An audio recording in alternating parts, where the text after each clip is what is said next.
इस वीडियो में जो व्यूज है वो हमारे गेस्ट के पर्सनल व्यूज है और ये वॉइस ऑफ किन्नौर के व्यूज को रिफ्लेक्ट नहीं करते। बिल्कुल स्वागत है आप सभी का। वॉइस ऑफ किन्नौर सुन रहे हैं आप और हर दिन कई सारे खास शख्सियत से आप सभी को रूबरू करवाते हैं और कई सारी मोटिवेशनल इंस्पिरेशनल बातें हमारे साथ आप कई बार सुनते भी हैं। आज के शो की बात की जाए, आज का शो बहुत ही ज़्यादा डिफरेंट इसलिए होने वाला है क्योंकि आज हमारे साथ है गुरु लोचेन तुल्कू रिनपोछे। शताब्दियों से भारत और तिब्बत के बीच का पवित्र संबंध आध्यात्मिक, सांस्कृतिक और दार्शनिक गहराई से भरा हुआ है। इस गहरे संबंध के मूल में है बौद्ध धर्म की साझी विरासत, एक परंपरा जो सदियों पहले भारत में पनी और हिमालयों को पार कर तिब्बत की आध्यात्मिक भूमि में समृद्ध हुई। भारत तिब्बत के बौद्ध संबंधों की इस समृद्ध परंपरा में भारत ने बौद्ध धर्म के पोषण और तिब्बत तक उसके प्रसार में एक महत्वपूर्ण भूमिका निभाई है। नालंदा और विक्रमशिला जैसी प्राचीन विख्यात विद्यापीठों से जहां असंख्य तिब्बती विद्वानों ने अध्ययन भी किया, लेकर पद्मासंभव और अतिश दीपांकर जैसे भारतीय आचार्यों के तिब्बत बौद्ध दर्शन और साधना पर पड़े गहरे प्रभाव तक ये सांस्कृतिक आदान प्रदान अत्यंत गहन और स्थायी रहा है। भारत भिक्षुओं और विद्वानों ने तिब्बत में मठों की स्थापना में योगदान दिया और उनके प्रभाव से तिब्बती मठ प्रणाली, अनुष्ठान, मूर्तिकला और शास्त्रीय परंपराओं का गठन हुआ। बदले में तिब्बत ने इन शिक्षाओं को सजोकर उन्हें समृद्ध किया और अनेक कठिनाइयों के बावजूद उन्हें पीढ़ियों तक संरक्षित रखा। इन स्थायी आध्यात्मिक संबंधों पर चर्चा करने के लिए आज हमारे साथ गुरु लोचेन तुल्कू रिनपोछे सर हैं। आप स्पीति घाटी स्थित की मठ के आध्यात्मिक प्रमुख और संचालन परिषद के अध्यक्ष हैं। साथ ही आप 10वीं सदी के महान बौद्ध आचार्य लोत्सावा रिनचेन जंगपो के 19वें आधिकारिक अवतार के रूप में मान्य हैं। आप की मठ की आध्यात्मिक शिक्षा, सेवा कार्यों और पारंपरिक अनुष्ठानों की देखरेख करते हैं। सबसे पहले गुरु जी आपका मैं स्वागत करता हूँ वॉइस ऑफ किन्नौर पर। नमस्ते। सबसे पहले मैं आपसे ये जानना चाहता हूँ, क्या हमें आप बता सकते हैं कि भारत में बौद्ध धर्म का ओरिजिन कैसे हुआ और ये भारत से तिब्बत कैसे पहुंचा? सबसे पहले मैं वॉइस ऑफ किन्नौर के सुनने वालों सबको मेरे ओर से प्रणाम। और बौद्ध धर्म जो है वो भारत में कैसा उत्पन्न हुआ जी। वो सबको मालूम है। मेरे हिसाब से शाक्यमुनि बुद्ध जो है उन्होंने ये संसार में जो सबको देखा तो इसमें उन्होंने ये पाया कि सब धीरे धीरे एज्ड हो जाते हैं जी। और फिर बीमारी हो जाते हैं, फिर अंत में मृत्यु हो जाते हैं। तो ये तो दुख से भरा हुआ जैसा लगा। उन्होंने फिर वो उस सांसारिक दुखों से मुक्ति पाने का क्या बोलते हैं वो खोजने में निकला। फिर उन्होंने तपस्या किया, कई गुरुओं से शिक्षा लिया, तपस्या किया। तो बाद में फिर बोध गया में जाके उनको ज्ञान प्राप्ति हुई और फिर उन्होंने जो उनको मुक्ति पाने के लिए जो मार्ग उनको समझ में आया वो लोगों को बताना शुरू किया। फिर वो उनके मार्ग में चल के जैसे कि शरीपुत्रा, मोगलाना वगैरह सारे कई हजारों में अरहत जो बन गया तो वहाँ संसार से मुक्ति पा लिया सब ने। तो इस तरह से वो बौद्ध धर्म का स्थापना हुआ। जी, अगर बात की जाए भारत और तिब्बत के रिलेशन की, अगर बात करें ऐतिहासिक बौद्ध संबंधों की, तो ये संबंध किस तरीके से शुरू हुए थे? अब भारत और तिब्बत का एक वो था ना आपका 7वीं शताब्दी में एक राजा था, सम्राट। उन्होंने भारत से वो किया, कांटेक्ट किया। उन्होंने कई लोगों को भारत भेजा। फिर उनके दूसरा जो वो है ना क्या कहते हैं राजा, उनके बाद जो राजा हुआ है सोंगजन गंपो के बाद हुआ ठिसोंग देवचन। तो उन्होंने बढ़ावा दिया, उनके काम को बढ़ावा दिया और उन्होंने फिर वो पंडित महापंडित शांति रक्षता को तिब्बत बुलाया। फिर वो सबसे पहले वो जो टेम्पल है वो क्या कहते हैं आपका, क्या है नाम है ना, जी। वो स्थापना किया। और सबसे पहले वाला टेम्पल, बुद्धिस्ट टेम्पल, जी। वो शायद 8वीं शताब्दी में हुआ होगा। तो फिर उन्होंने शांति रक्षता ने राजा को वो दिया, सजेशन दिया कि तो आप लोग बौद्ध धर्म, आप लोगों के पास बहुत भाषा भी है और लिपि भी है, तो आप लोग बौद्ध धर्म जो है वो भारत के भाषा से अपना लोकल भाषा में अनुवाद करेगा, अच्छा रहेगा। फिर वो अनुवाद करना शुरू किया। फिर वहाँ से संस्कृत सीखने के लिए बच्चों को भारत में भेजा। फिर उन शांति रक्षता के बाद कमलशील उनके स्टूडेंट हैं, उनको बुलाने से अच्छा होगा, उन्होंने प्रिडिक्शन किया था। फिर उनको भी बुलाया। उस तरह से धीरे धीरे करके फिर बौद्ध धर्म तिब्बत में फैलना शुरू हुआ। जी।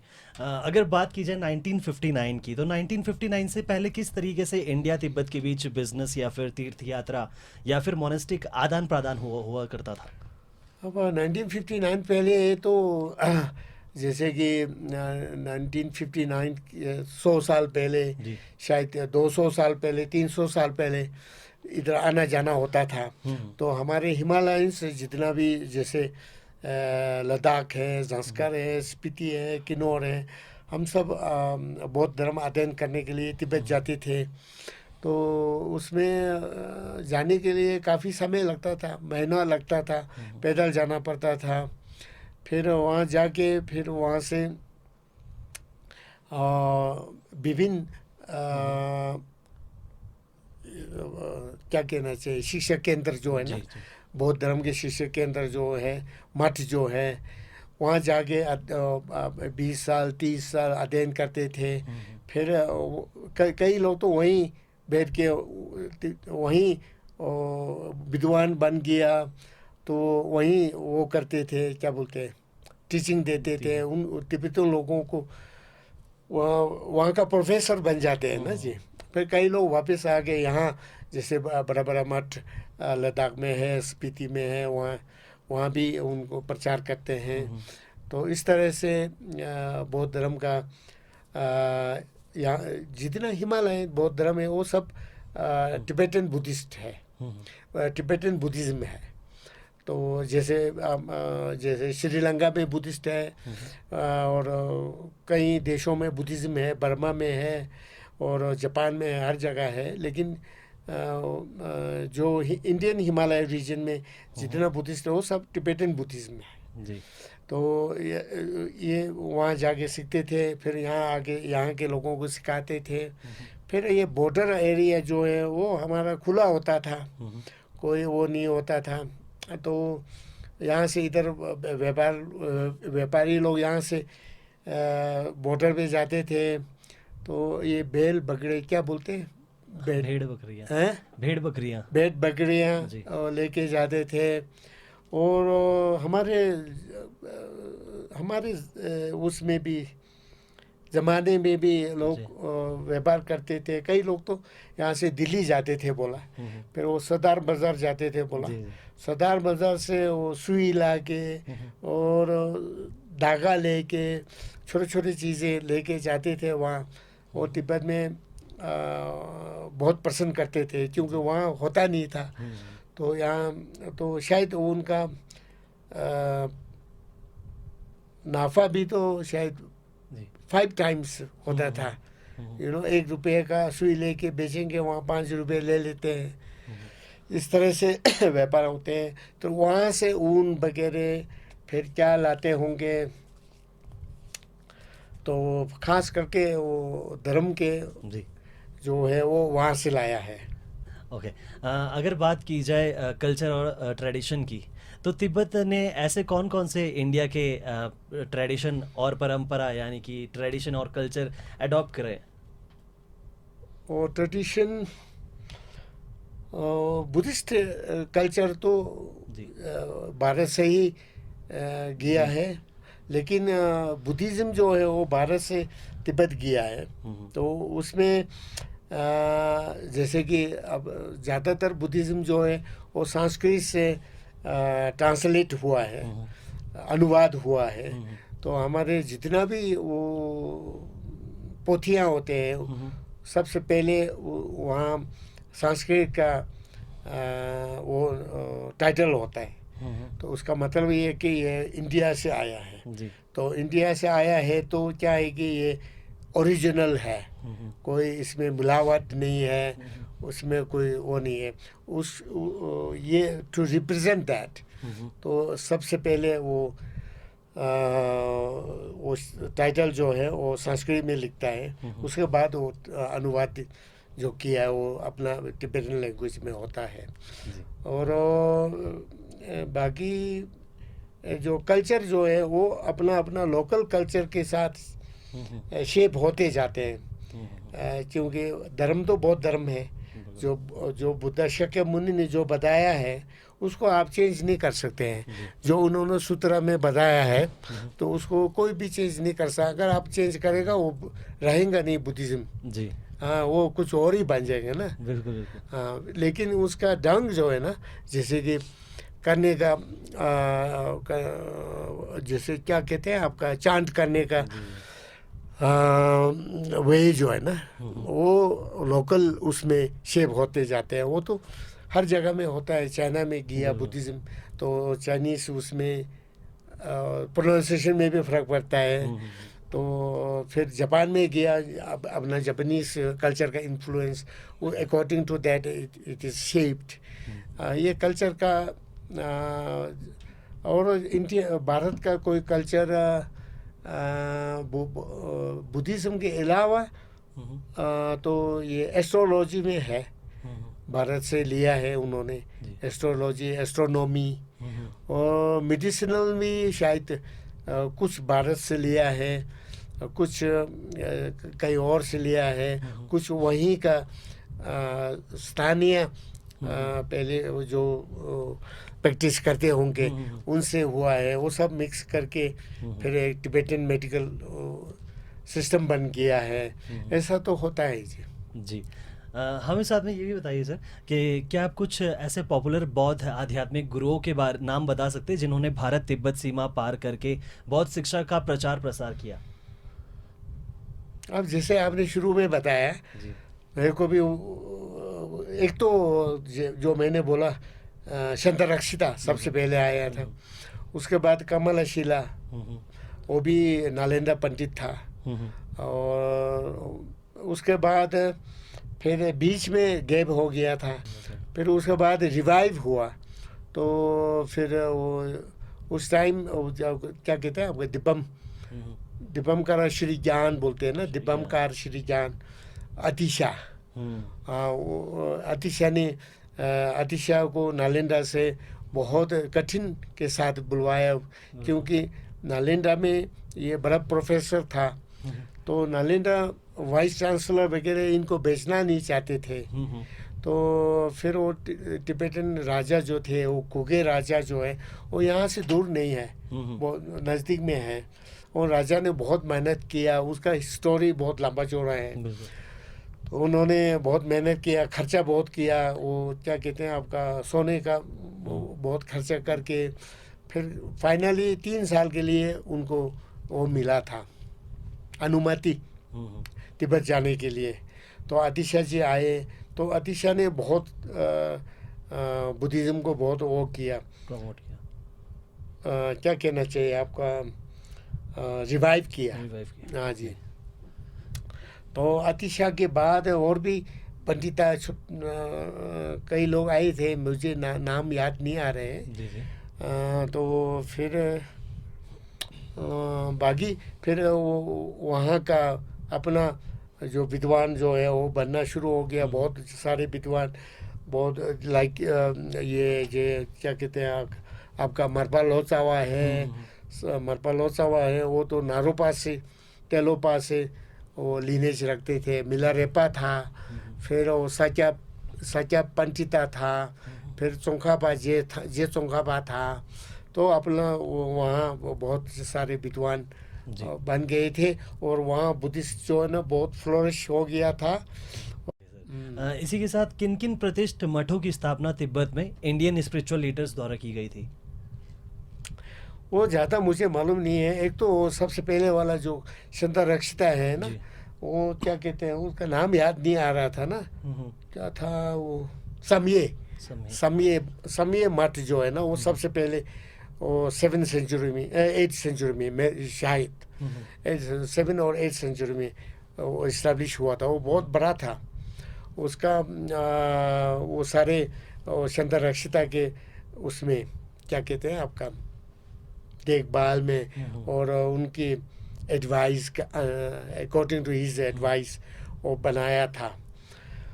तो बाकी ये जो जैसे कि थोलिंग मोनास्ट्री है आपका, यहाँ हमारे रिंजेन जंगबो का जो मोनास्ट्रीज है ना, किन्नौर में बहुत सारे टेम्पल्स रिंजेन जंगबो का रिंजेन जंगबो ने इस्टेब्लिश किया था।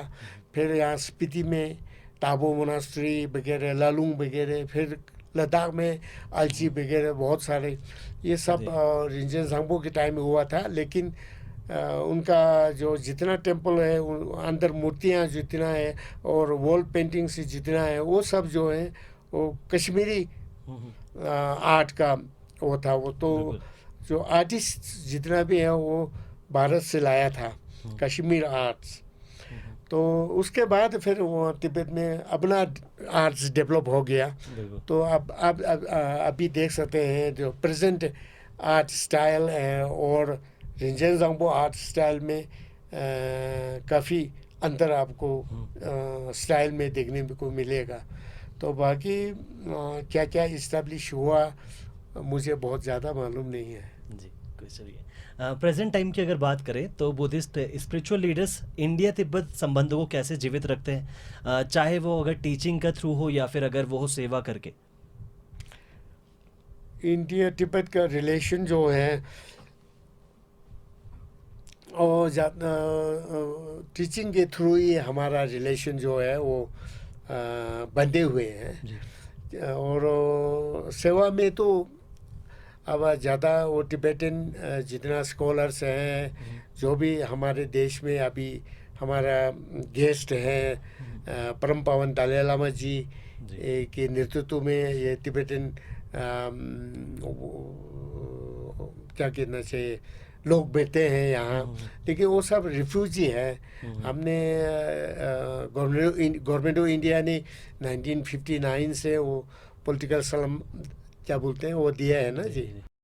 यहाँ स्थानीय लोग हैं, हम यहाँ के लोग हैं और ये लोग रिफ्यूजी हैं। तो हम अब गवर्नमेंट ऑफ इंडिया ने तो बहुत सपोर्ट किया है 59 से लेके अभी तक जितना टिबेटन यहाँ रहते हैं सेटलमेंट बनाया, स्कूल इस्टेब्लिश किया। लेकिन वहाँ से हम लोग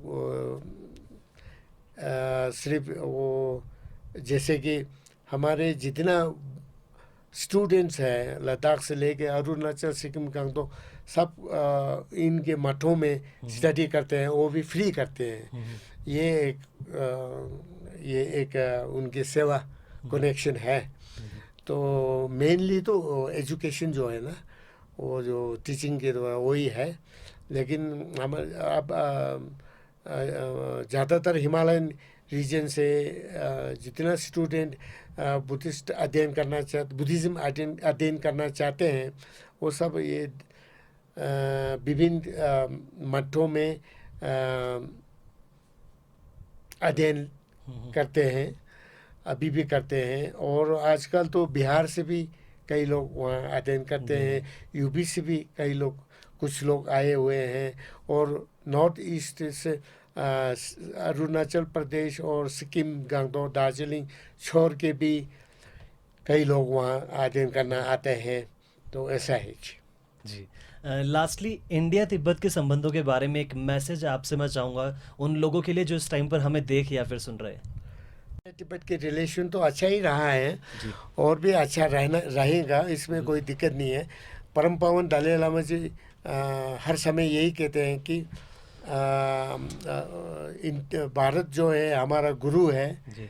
हम जो है भारत का चेला है। हमारा रिश्ता जो है वो गुरु चेले का रिश्ता है। जी। तो दलाई लामा जी ये अक्सर यही कहते हैं। तो ये कल्चर के उसमें क्षेत्र में और धर्म के क्षेत्र में तो भारत जो है गुरु है और तिब्बत जो है चला रहा है। जी। और अभी जो तिब्बत जो है वो चाइना के अंडर है, लेकिन तिब्बत जो है वो आज़ाद थे। तो जब तिब्बत आज़ाद था तो हमारे बॉर्डर में बहुत वो होता था, क्या कहते हैं आपका, शांति। तो तिब्बत का आज़ाद नहीं होने से आप हमारा हिमालयन बॉर्डर एरिया में जो जितना बॉर्डर लगता है तिब्बत के साथ वो सब में अशांति फैल गया। तो हम सोचते हैं कि शांति जो है वो आपके लिए भी आवश्यक है और हमारे लिए भी आवश्यक है, चाइना के लिए भी आवश्यक है और भारत के लिए आवश्यक है। तो जितना चाइना है, चाइना का लीडर्स है, भारत के लिए सबको उस ढंग से सोचना चाहिए और शांति को कैसे कायम रखना है उस पर ध्यान देना चाहिए, ऐसा मैं सोचता हूँ। जी बिल्कुल, बहुत बहुत धन्यवाद सर, आपने इतना ज़रूरी टाइम हमारे साथ व्यतीत किया। इसी के साथ अगर आज के पॉडकास्ट की बात की जाए तो आज हमारे साथ गुरु लोचेन तुल्कू रिनपोचे सर थे और कई सारी खास और कई सारी ज़रूरी बातें आज के हमने शो में भी करी और मुझे आशा है कि आज का पॉडकास्ट आप सभी को पसंद भी आया होगा। लेकिन अब मुलाकात होगी अगली एक ऐसी खास शख्सियत के साथ जब हम आप सभी की बातें करवाएंगे। लेकिन तब तक के लिए मुझे दीजिए इजाज़त और सुनते रहिए वॉइस ऑफ किन्नौर।